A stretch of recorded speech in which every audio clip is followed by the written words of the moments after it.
শুনুন জোভান কি বলে। এবং আমার কাছে মনে হচ্ছে বরবাদে ওখানে সাকিব খান ছাড়া আর কেউ মানে মানে অন্য কেউ দাঁড়ালে ওটা ভালো লাগতো না, because he is the one যাকে ওখানেই মানে হি ডিজার্ভ টু বি দেয়ার।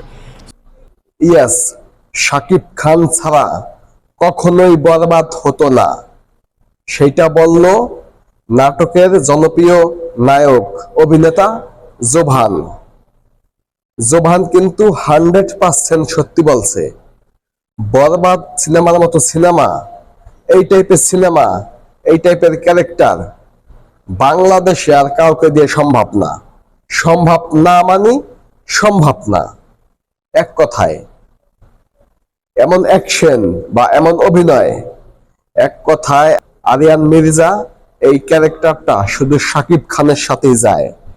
শাকিব খান ছাড়া এই ক্যারেক্টার সম্ভব না। বাংলাদেশে কে করব?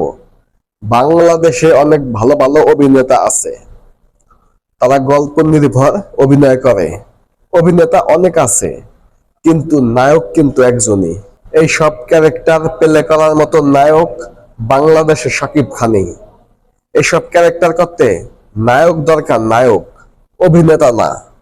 অভিনেতা প্লাস নায়ক দুইটাই লাগে, শুধু অভিনেতা হলে তো হবে না এইসব ক্যারেক্টারে।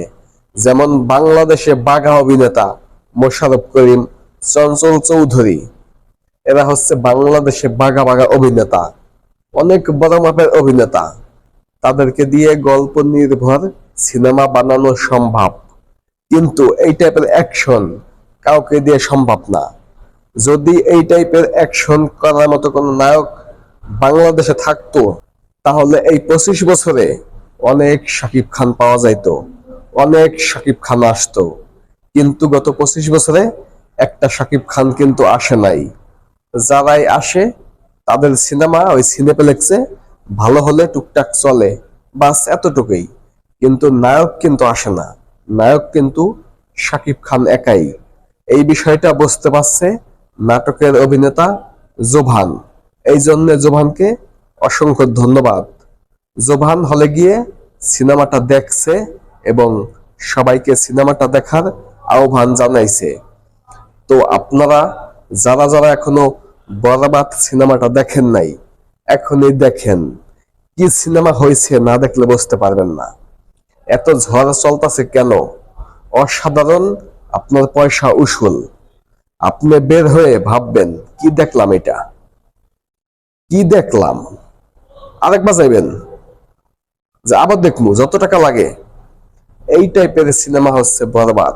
মানে এমন একটা সিনেমা বাংলাদেশে হবে, অকল্পনীয় ভাই, বিশ্বাস করেন, অকল্পনীয়। এই জন্য আপনাকে গিয়ে দেখতে হবে। কারো কথা শুই না, কারো রিভিউ শুই না ওই তৃপ্তি নিবেন, ওটা হবে না। আপনার যাইয়া দেখতে হবে। দেখার পরে যদি মনে হয় যে আপনার টাকাটা জলে গেল, তাহলে আপনি নেক্সট টাইম থেকে আর কোনো সিনেমা দেখেন না। একবার হলেও যাইয়া দেখেন। জীবনে যদি আপনি সিনেমা হলে না যাইয়া থাকেন, তাহলে এই বরবাদটা একবার হলেও মজার ছলে হলেও গিয়ে দেখে আসেন। তারপরে বুঝতে পারবেন যে শাকিব খান আসলে কি। বাংলাদেশে শাকিব খান কত বড় মেগা স্টার, শুধু শুধু বলা হয় না তাকে। কেন বলা হয় আপনি গেলেই বুঝতে পারবেন। তো যারা যারা বরবাদ দেখেন নাই, বরবাদ দেখার জন্য রেডি হয়ে যান এবং টিকিট কেটে বরবাদ দেখুন। আশেপাশে যেখানে চলতেছে সেখানেই বরবাদ সিনেমাটা আপনি দেখুন। তো ধন্যবাদ সবাইকে সম্পূর্ণ ভিডিওটা দেখার জন্য। ভিডিওটা সবাই বেশি বেশি শেয়ার করে দিবেন। আর একটা কথা, যদি এখনো চ্যানেলটা সাবস্ক্রাইব করে না থাকেন, প্লিজ প্লিজ চ্যানেলটা অবশ্যই সাবস্ক্রাইব করবেন। এত কষ্ট করে ভিডিও বানাইতেছি, এত কষ্ট করে ভিডিও বানাই, কিন্তু সাবস্ক্রাইব পাই না। অবশ্যই একটা সাবস্ক্রাইব করবেন। ধন্যবাদ।